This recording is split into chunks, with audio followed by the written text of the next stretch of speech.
So, part 3. Let's go. She wanted to experiment with her life. Her whole life was an experiment on what she could do. Again, this is... Wow, it sounds really Nikocado avocado to me. My last 8 years was a social experiment, my greatest social experiments of my life.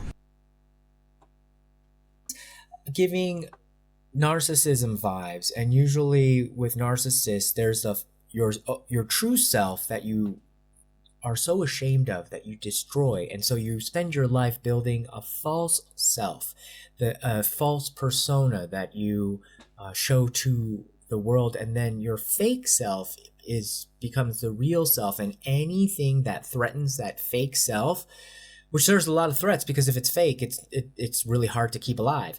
But anything that threatens it, you attack. And so she says, this is an experiment with myself. Normal people would be like, let's see how far we can go and challenge myself. But I think she really is like creating her own version of a Frankenstein that's her. And that would resonate with the whole narcissism thing. Minute 53, she goes into the lawsuit saying nobody really can endure what I've been through and the cost of it. Oh, it's about 2.3 billion won. People are saying that's suspiciously high because she hasn't really even truly gone to court in a court case. She's only done injunctions, which are, essentially like trial sizes of like a wrinkle cream, rather than the big thing. And so why is it that expensive, about $2 million? A lot of people are saying that's probably the fees that it costs for her press conferences and her media plays. And we already do know as a fact that the law firm and the media company that is publicly saying that they are representing her are intertwined, so it's like a 2-for-1 deal. So she says that she's going to have to sell her house, but then she says, oh well, I think I probably have to sell it. So which one is it, girl? In 1 second she reverses her statement, and then she says that she's Either not way, a person pity me. that really saves up money. She spends money. But then she also just said, in a few sentences later, that if I didn't have money saved, then I wouldn't be able to fight this fight, because it's about proving to rich people that they can't get away with everything. Minute 54, she says, okay, I'm gonna swear once, and she's like, F it, I have to win, we gotta win and teach a lesson to all these powerful people. But what lesson are you trying to prove? That you should be able to steal? Then she goes on about oh, I never said I was leaving grooming, the company. idiocracy. Excuse me, you said that, on all the evidence, it says that you were planning and wanting to leave the company. Or take the company with you. So maybe technically it's not true. She didn't want to leave the company. She just wanted to take the company and run off with it. So, okay, I guess you're telling the truth. And then she said oh my God, my lawyers and I were shocked when they said that I wanted to usurp a door. I don't even know what that word means. Well, probably true because she's not a studier, but that doesn't mean that you weren't doing it. Just because you don't know the word of what you're doing doesn't mean that you weren't doing it. And she said, I'm going to be found not guilty because you can't make up a crime that doesn't exist. I think this is a clue, actually, into her legal strategy. It's not just crazy talk. I think her legal strategy is try to classify her actions into a category that has no law governing it, or has no penalty or crime associated with it. We saw a little bit of a preview with this with her injunction strategy, where the judge was forced to acknowledge that because her contract said that she didn't violate a door, she was good. But she definitely violated the contract if it were made with Hybe. And because of a legal technicality where she didn't commit any crimes against a door, she was safe. That looks like what she's trying to continuously do, is that let's classify, let's relabel, reframe, her favorite word, reframe all of her actions into something that is not a crime, where everybody knows that look, You're holding a bloody knife, girl. Minute 56, she says, I'm gonna make a documentary and spill all the tea, list all the receipts, and then say, like, I don't party, I don't, like, again, do you go out and party all the time? Because you keep Other saying, hand, like, who I don't party, I cares? just stay at home. I don't party, I just stay at home. Why you protest so much? Where are you getting your That VIP they access? doesn't look This for is why I the think she keeps CCTV parroting this of the to give clubs. you a subliminal Maybe. message to think like, no, she's just a homebody. She's just a homebody. But she doesn't talk about any homebody type of activities. She says she's still stressed. A real homebody is lighting a candle, knitting, reading, doing crochet, doing a puzzle, something. Something will come out about, like, I'm a homebody and I do this. She says that she's a homebody and she goes home and screams. That's She actually his said this in hobby. the press conference. I didn't want to say, but she did say that. So She I going wonder home, if she really she's a does homebody, go out and there, she doing hit the screaming. town all, like, incognito, and is there a report that's going to come out where, like, she'd be turning up and she's embarrassed by it? And so what this strategy does is that it creates this whole, like, huge, like, crust of, like, if it's like the Earth's crust that you have to get through in your mind of cognitive dissonance, like, no, she's a homebody. No, she's a homebody. No, it can't be her, like, turning up at Burning Sun Part 3. No. So it's a very much a good strategy, especially that you have it sprinkled out and spread out through all the flying monkeys who... That was eerie. Oh, I almost got goosebumps. What the hell? I just said that they don't want to find her in one of the CCTVs of the clubs. That's why she's so vehement about I wasn't there. And he bringing up Burning Sun Part 3? What? What? Why? Oh, I don't have a good feeling about this stuff, this topic, like this vibe that is going on in this video. Repeat that, and they do the work for you to minimize any kind of suspicions that, maybe she'd be doing something, maybe she'd be having some freak offs. Minute 59. She says she's the one taking all the punches. I hope you don't have to deal with what I'm going through, but it must be destiny because I'm here to save the K-pop system. People are trying to save themselves. K-pop Messiah. Not just Where are you? That pool. At the 1 hour, 1 minute mark, she is waxing poetic about an unfair world that doesn't know from right from wrong, talking about cremation and her death, but saying that she's not suicidal and that she's not a narcissist. I mean, this girl is talking about no, because she's pairing up with demons and stuff. Then she defends herself against accusations of meeting with investors, but again, it's all about, like, her. She says that, oh, I'm not interested in business or money because one of my bosses, probably SM, offered me to go get my MBA overseas, but I decided that it wasn't for me because she hates studying. She has an impatient personality. Yeah, it sounds like you're lazy, you lack impulse control, and you're only saved by these bipolar manic episodes. And that's how you want to be CEO. Great, sounds nice. Period of time.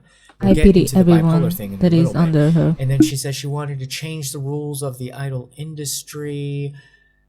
So she want to change a system that is existing for a lot of decades, 3 decades, with no system, no vision. She just, out of the blue, like, I want to change. Like, come on, how? You don't want to study? I don't like to study. Like, if I'm not interested in something, I'm not going to be like, oh, I want to learn this. If I don't have the spark, the interest in something, I don't want to learn it. And eventually, she never had an interest in music, so she doesn't want to learn about it. It's that easy. Like, it is what it is.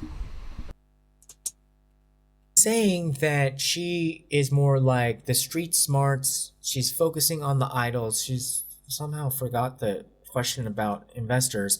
And then she's Yeah, but you can be street smart and be educated. Like, you don't have. Street smart is not equal with dumb. Someone who making dumb decisions. Like, in order to be street smart, you have to know the streets, quote unquote. Like, for example, in this case, the streets is the industry. Like, you have to know people in the industry. If you don't want to learn about the industry structure, you have to know the people that is inside the industry who are known for being smart and educated and book smart about the things they do.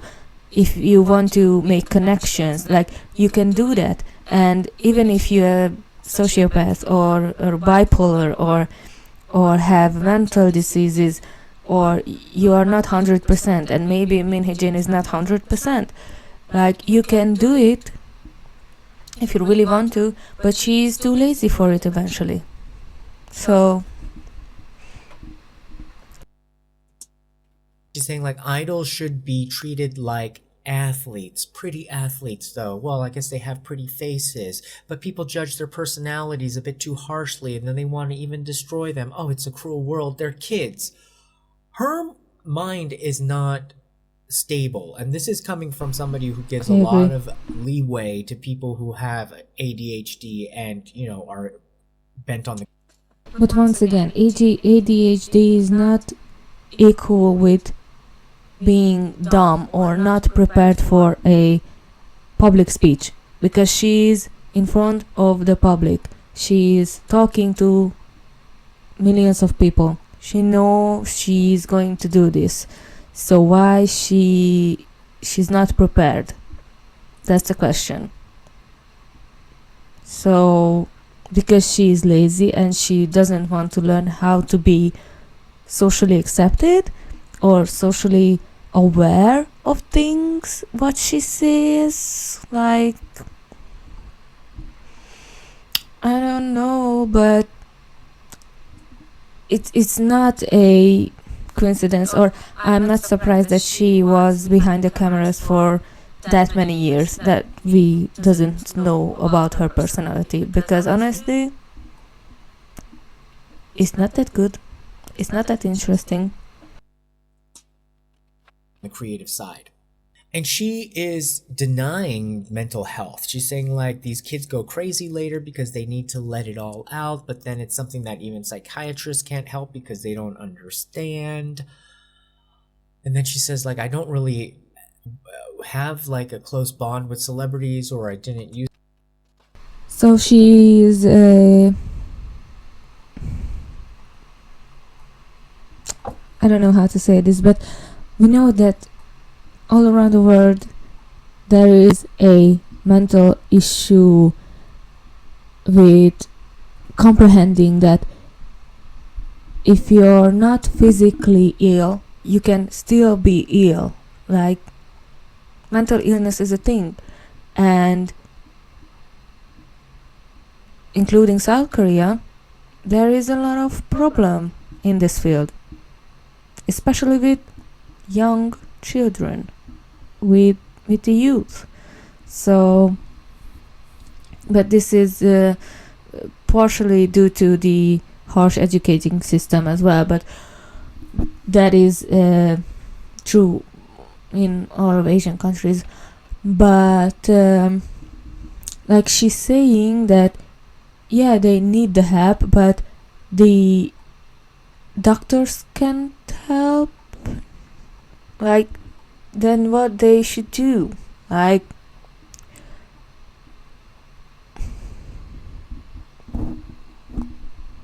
I don't know. Like, this is the type of mentality that a lot of politicians have. This is why our society is dying, slowly but surely. Used to, didn't want to, but then didn't you say you have like this indescribable close connection with the girls. And these girls are sending you messages as if they're your therapists. Like you're the idol and they're your fans. Like you're the one that they idolize. This is the problem. Minute and 11, she goes into the drama Homeland. Again, she's obsessed with TV. Maybe she just watches TV all day. And she said that, oh, she really loves Homeland. Is it a British American drama? Oh, it's probably American. Oh no, is it on Homelander HBO? is No, it's on Showtime. The Boys It's an American superhero, anti-hero. It's kind of shady for her to say that. It's sort of saying like New Jeans. Oh, is that like SM or YG? Oh, I don't know. Is it Chinese or Japanese or Korean? Anyhow, she loved it so much. She said that she told her friend, I'm just like her. Claire Danes, the main character. She says, I'm really miserable. And this drama is great because they find happiness. Carrie Mathison in the TV series Homeland is an intelligent CIA agent who has been living with bipolar disorder since the age of 22. She secretly takes an antipsychotic medication that she stops taking and quickly realized that that was a bad idea. Yeah. In their own way. Okay, let's take a moment, a little bit of an aside, to delve into Homeland and the character that Claire Danes actually portrays.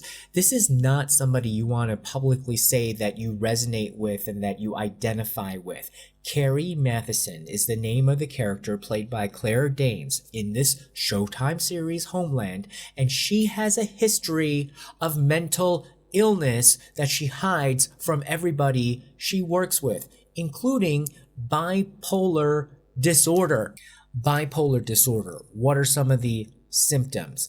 Lack of impulse control, narcissism, and a little bit of genius. These are the things that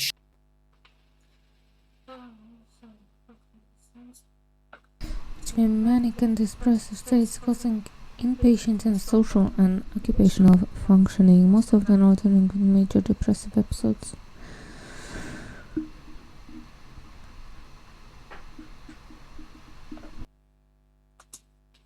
she describes herself as definitely genius, lacking impulse control. She says she's not a narcissist, but everybody who looks at her knows she's a narcissist. So it's no wonder that she resonates with the character of Homeland, but she's totally like missing the mark by saying like, oh, I really identify with her. Well, almost idolizing the thank you for situation. being truthful, but I don't think you intended on being. Then she goes on about how she hates the traditional K-pop system, and she says that the system is designed sort of like as a business mindset from the manufacturing or IT areas, where it's designed to make the employees comfortable but not advance the industry. So she's basically saying the K-pop industry is stifling creativity and development of artistry. There are loopholes, she's been accused that's for of sure. essentially reaching back, beyond the times of K-pop to claim that artistry as her own. I don't know what system you call that. Klepto K-pop. But her point is that, it's because the human heart is different. You may like me one day or hate me the next day. This is not a factory where you can just say like everybody just sit, in a straight line. Why do you break up with people? Why do people break their loyalty? I mean, she's going into all sorts of like trying to be a T.S. Eliot at the dollar store. And she's trying to go into about like how the human element is the foundation of the K-pop business. So whose emotions like her flexible mirroring at this point. Too many leaders stirring the pot. It's a problem. But what is your point though? Because you haven't offered an alternative to this system. It basically, everything up until this point still just shows how you're just rebelling against that system. But if that system weren't there, you would never have been able to put your name claim on producing Yes, a lot all of of these stuff. artists or the music videos or the creative concepts. If there was nobody keeping the lights on, creating the deals, making sure that the music is done a certain way, you wouldn't have been able to do anything without this system. So, unless you show how you can do everything your own way, plus another system, then you really have no business. So it seems as if she really just wants to take over the system and control it herself and do it her way and call that an alternative system. Whereas essentially it's the K-pop system, but she's the one in charge. And I think she really did Sounds show her amazing. true cards again at the 1 hour 17 mark, where she said, Honestly, it's gonna be a weird comparison, but the situation that this speech that she did, this part of the speech, it's eerily reminiscent of Trump's speeches. There are not in the same universe as, of course, but the style, the ideal word that they show you, or they picture it, but they are not going to give you that. Like, and this is true for all politicians when they are want to gain followers and wanna get votes and stuff, whatever. But I hate politics, so it's the same. It's going to be amazing. We're gonna do that and that. It's wow. You don't even have an idea what we having. So at this point, I think she doesn't know what she's talking about. Like, she's just trying to give the people hope in the K-pop industry, because yes, there is a lot of problem to this day that needs to be fixed and changed and erased from the system. It's you have to give more freedom to the artists, because they are not products, they are human beings that are artistic and feel stuff about their music and their product that they do as an artist. Like, can you imagine you call Beyonce as a product? Like, come on. Or Adele, calling Adele as a product. Like, everywhere around the world, this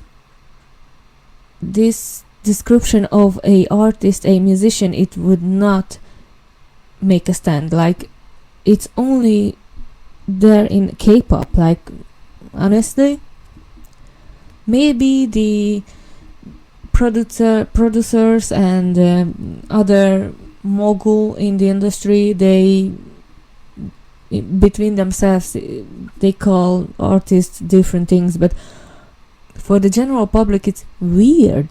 Like, and this is why the world has a negative outlook on K-pop, because this is the type of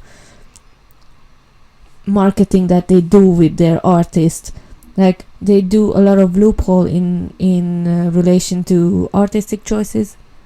They, for example, same hair color, same outfit, same moves at sometimes, like same visual representation of something in music videos. Like, this is why they say that K-pop starts to lack in creativity, and they look the same because they give the same background in every moment that they do in the screen. Like,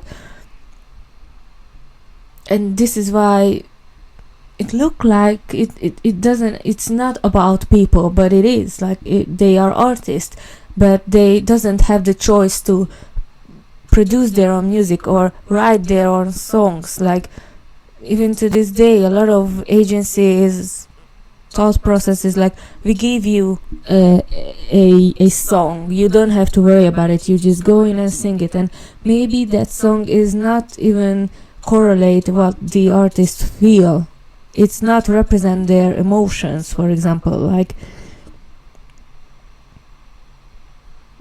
I don't know, like this is a really complex thing about to talk about.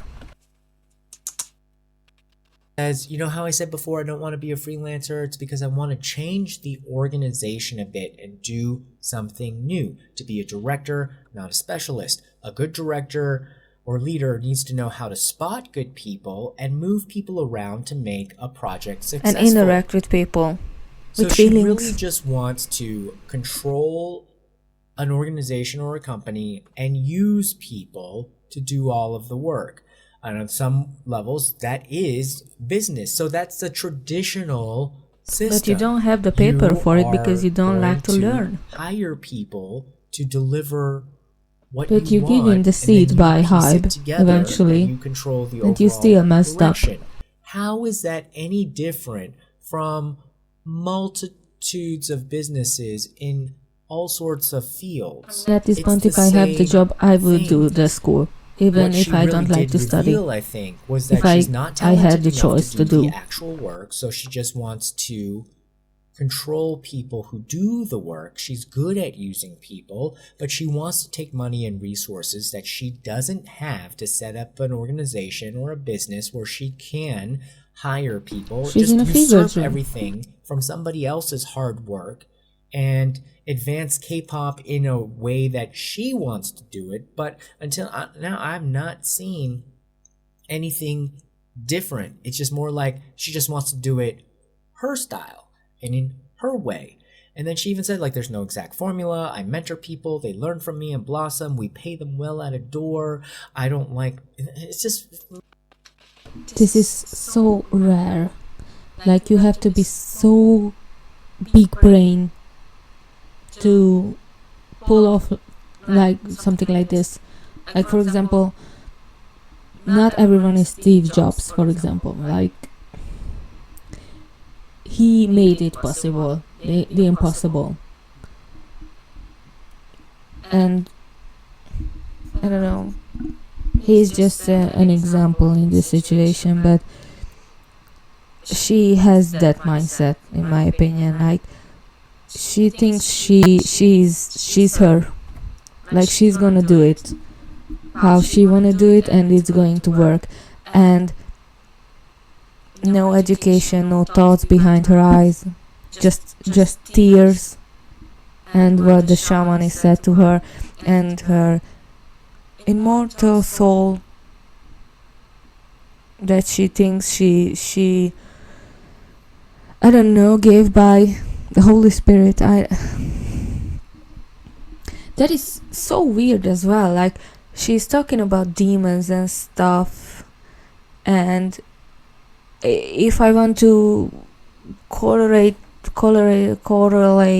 to Lucifer, for example, he's the demon, or the demon. He is the angel of music.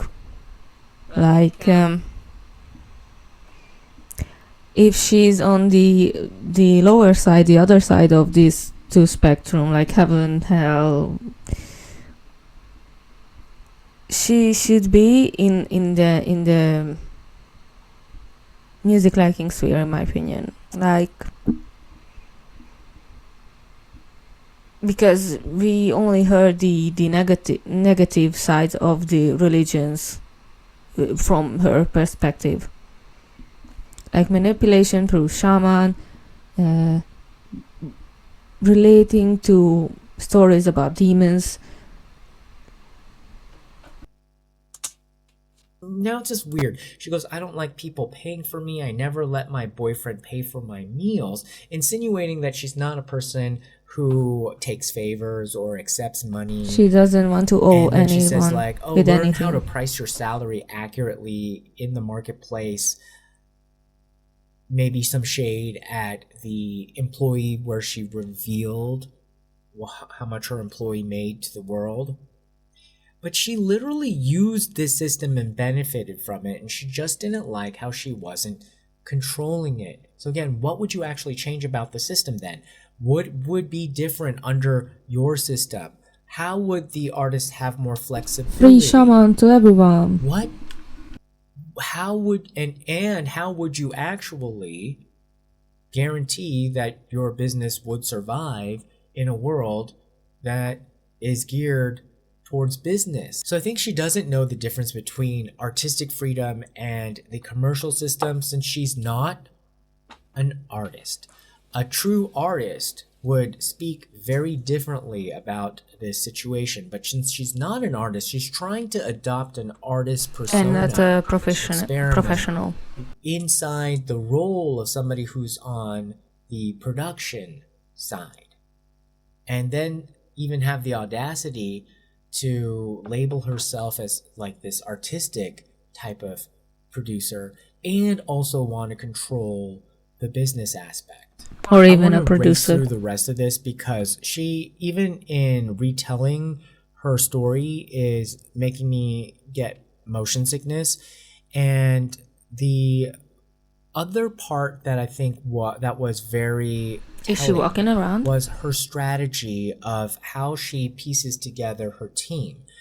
So it's very clear that she works closely with one music video director who does all of the visual concepts to make New Jeans look good, let's say with enhancements, and really sell it to the public. And then also the part that she can't do as well is the music. So she has an A&R person who came out of the whole SM world and set up his own label and made all of the music for New Jeans. So she works with these two guys mainly. That's kind of like her core team.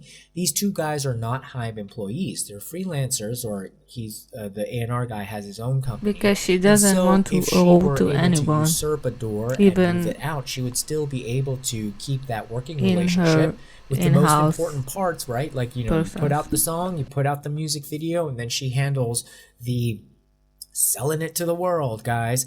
And so she could be able to continuously move that production after stealing a door. That's probably what her talk was going to be about, dressed up with a little bit more cotton candy on it to make it look less of a steal. But I think that's what she was supposed to talk about, had all of her plans had worked, and then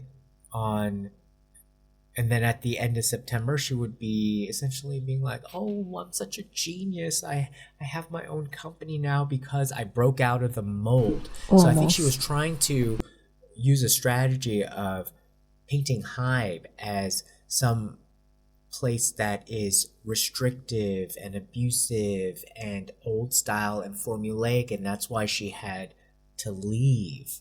Whereas basically she just wants to use her formulas, and she wants to use other people's money and take it all for herself. Oh, and we can't forget about the cookie, because this is about her cookie card. She was defending the content of Cookie, saying like, I had no idea it would be such a controversy. And she's like, to the point where she's like, ew, like, how could you think that? Like, no, like, why are you so dirty? Ooh. You could totally go back and look at my Cookie video and how I had a lot of problems with that song the moment it was released. However, looking at it now, especially in this context, I think that this song was absolutely not about them cookies, but them cookies, even more so. And looking at the lyrics again, and then especially in the context of how she keeps saying that it was about the joy of a mixtape, but on a CD, I don't think that that is true whatsoever. If you look at the lyrics of the song, not once do they really talk about audio. If it's about listening to a song, not once do they talk about, because she doesn't enjoy music and putting the love of the song selection but into a apparently mixtape she and making enjoys it to your something friends. else. Not once do they talk about giving it as a joyful thing to your friend for them to take along and listen at home like a gift. Out of the five senses, there was nothing about audio. It was about taste, smell, sight, and touch. And if you look at the way that they describe the cookie, they said it was like soft and velvety, not like slick and smooth. The audio is She not said important it was a gift, but then for in her the song lyrics, they in the context. straight out say the cookies ain't for free. Usually when you give like a mixtape to somebody, you give it to them at school and then they take it home, they listen to it, and then they're like, oh, hey, happy. They give you great feedback on it.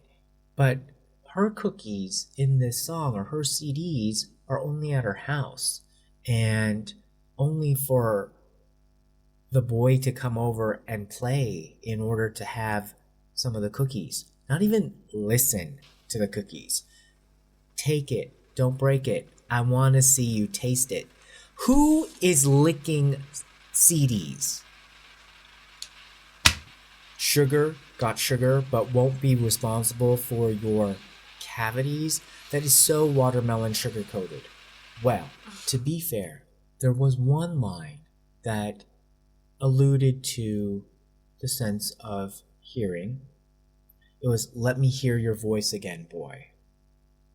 How are they listening to these cookies at her place after school? Loudly. Shouldn't the sound be coming from the CDs? She was told to wrap Maybe. up. She was going over time, but she did give a 3-minute taste of a new song that she was considering. But already the internet has said that she's already stolen that song too. So I'll leave the links for that. But she just went on about like, oh, it's so hard to put a top line on this. It's just a beat. Yeah, obviously, because you're not a composer. And then she said, oh, honey, like a volunteer to try to put a top line on this, but it's so hard. Like she's talking about stuff that's out of her wheelhouse. So she should go back to baking cookies, or at least trying to use her cookie card to get out of trouble, because she gonna need a get out of jail card soon. But for the time being, keep working out that cookie card, girl. Alright guys, what do you think? Put your comments below. Remember to like, share, and subscribe. And we'll see you again next time. Bye-bye.